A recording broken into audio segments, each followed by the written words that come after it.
बिस्मिल्लाहिर्रहमानिर्रहीम अस्सलामुअलैकुम। हाज़िर हुआ हूँ एक न्यू वीडियो के साथ, एक न्यू टॉपिक के साथ। हमारी आज की वीडियो भी प्रीवियस वीडियोस की तरह बहुत ही इंफॉर्मेटिव और इंटरेस्टिंग होगी। उम्मीद करता हूँ कि आपको ये इंफॉर्मेशन बहुत पसंद आएगी। हमारी आज की वीडियो का टॉपिक है क्लिटिक्स and टिटल्स। What are critics and what are titles? ये क्लिटिक्स क्या होते हैं, ये टिटल्स क्या होते हैं। फर्स्ट ऑफ ऑल क्लिटिक्स को डिस्कस करते हैं। A critic is a word or a part of word that is structurally dependent on a neighboring word, its host. Critic जो है ये एक वर्ड है या किसी वर्ड का एक हिस्सा है जिसकी साख्त, इसकी बनावट कुछ इस तरह है कि ये अपने नेबरिंग वर्ड, जिसको हम होस्ट भी कहते हैं, उस पर ये डिपेंड करता है। ये इंडिपेंडेंट नहीं है बल्कि ये डिपेंडेंट है। ये किसी दूसरे वर्ड पर, जिसको नेबरिंग वर्ड या होस्ट कहते हैं, उस पर ये डिपेंड करता है। ये सेपरेट, अकेला, अलहदा होकर कोई अपना रोल, फंक्शन परफॉर्म नहीं करता। It cannot stand on its own. इसका मतलब है कि ये अपने पाँव पर खड़ा नहीं हो सकता। ये एक दूध पीते बच्चे की तरह है जिसको किसी सपोर्ट की, किसी सहारे की ज़रूरत है और वो अकेला अपना वजूद कायम नहीं रख सकता। इसी तरह जो क्रिटिक है ये भी अपने होस्ट के साथ मिलकर ही अपना रोल, फंक्शन, अपना काम परफॉर्म करता है, सर अंजाम देता है। इसका सेपरेट कोई रोल नहीं है। It is pronounced very little emphasis. Clitics are generally weak forms such as auxiliaries, determiners and pronouns etcetera. Clitics जो हैं ये जनरली वीक फॉर्म्स के तौर पर ही इनको पढ़ा जाता है, इस्तेमाल किया जाता है, जैसे कि ऑक्सिलरीज, डिटर्मिनर्स एंड प्रोनाउंस वगैरह। आप कुछ एग्जांपल्स लेते हैं ताकि आपको अच्छी तरह क्रिटिक्स के बारे में इंफॉर्मेशन मिल सके और आप अच्छी तरह इसको समझ सके। ये जो आई के साथ एम है, हम इसको पढ़ते हैं आइम। वी के साथ वी ई है, इसको हम पढ़ते हैं वीव।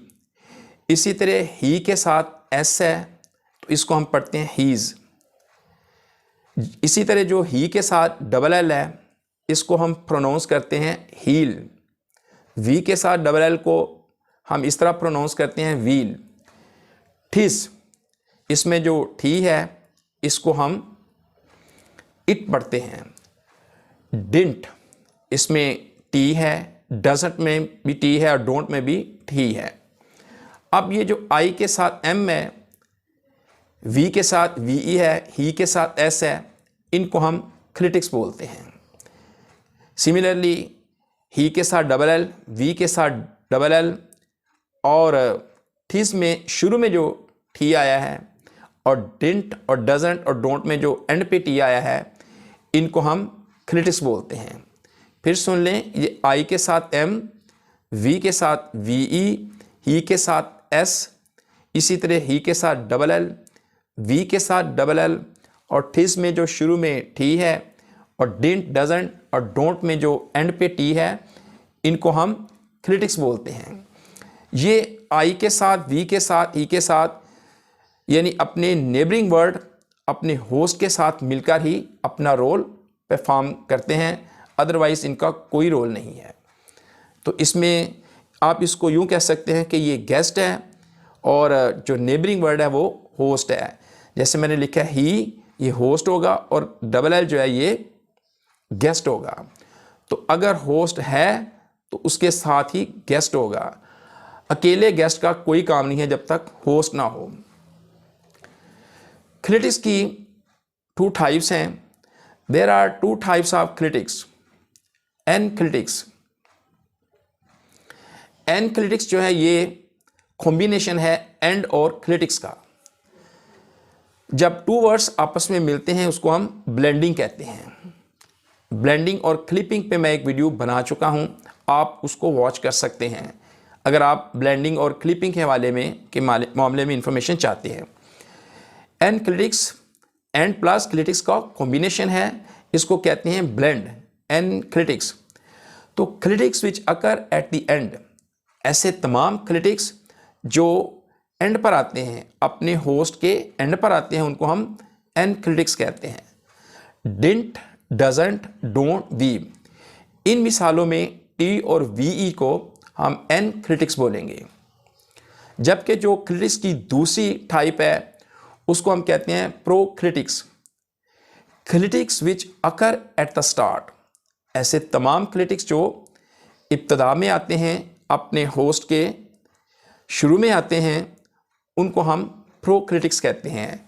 ड यू, डू यू, ठिस, इन मिसालों में डी जो है ये शुरू में आया है, इस तरह ठिस में ठी शुरू में आया है, इनको हम प्रोक्लिटिक्स बोलेंगे। एक और टाइप है the combination of both types of clitics appears in tangent. ये एनक्लिटिक्स और प्रोक्लिटिक्स का कॉम्बिनेशन जो है ये टिजेंट एग्जाम्पल में आया है। टिजेंट का मीनिंग होता है इट इज नॉट। अब देखिए एक शुरू में आ गया है, उसको क्या बोलते हैं प्रोक्लिटिक, वो टी है जो इट के लिए यूज किया गया है, और आखिर पर जो टी है उसको नॉट के लिए यूज किया गया है। तो इस एग्जाम्पल में जो बोथ टाइप्स हैं प्रोक्लिटिक्स और एनक्लिटिक्स दोनों ही आ गई हैं, टिजेंट, इट इज नॉट। अब चलते हैं टिटल्स की तरफ। इनके बारे में भी अवेयरनेस लेते हैं कि ये बला क्या है। The superscript dots over lower alphabet I and J are called tittles. ये जो लोअर एबीसी है, जिसको हम स्मॉल एबीसी या छोटी एबीसी कहते हैं, इसके जो टू अल्फ़ाबेट हैं आई एंड जे, इनके ऊपर जो टू डॉट्स हैं उनको हम टिटल्स कहते हैं। उनका टेक्निकली नेम जो है वो है टिटल्स।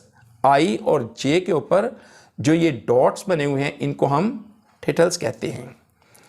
अब मैं इस मामले में दो आपको बताता हूँ, सुपरस्क्रिप्ट और सबस्क्रिप्ट किसे कहते हैं।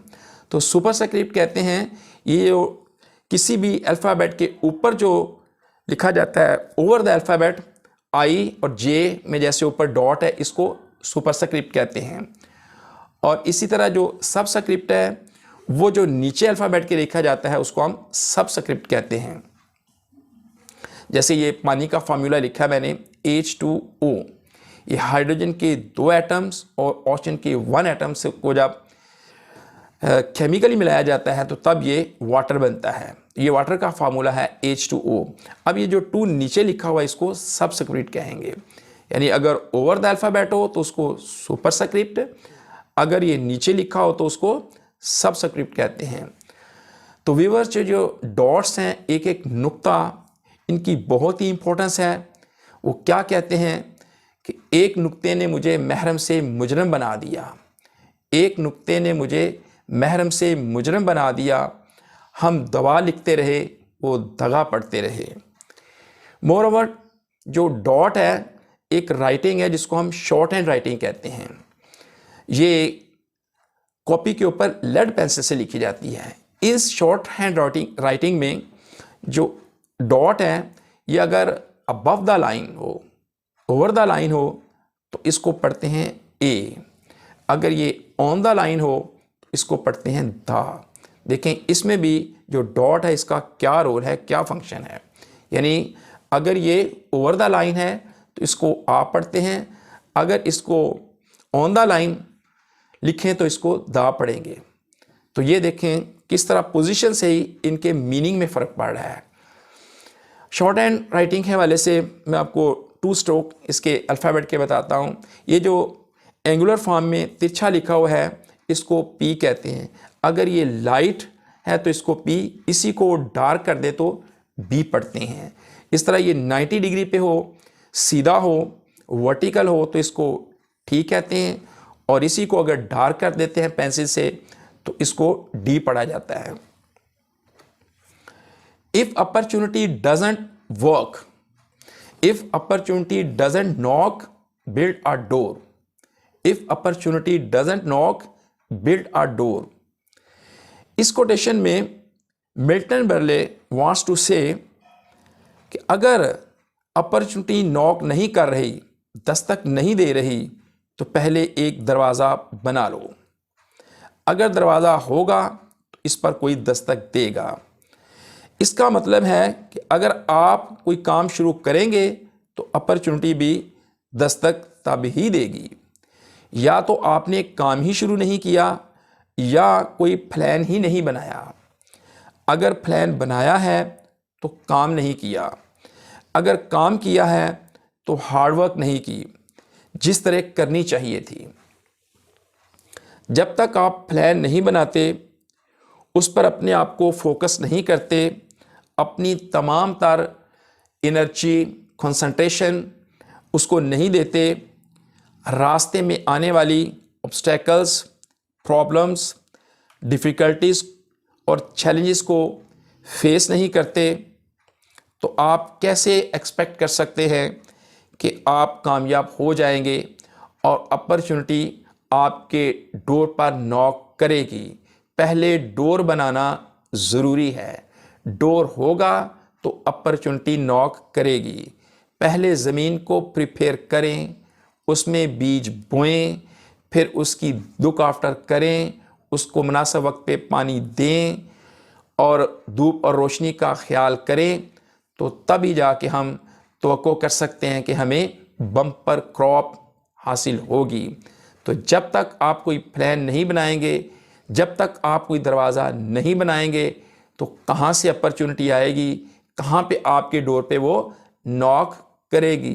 डोर होगा तो नॉक होगी। In the end, don't forget to like, share and subscribe the channel. अस्सलाम वालेकुम, अल्लाह हाफिज़।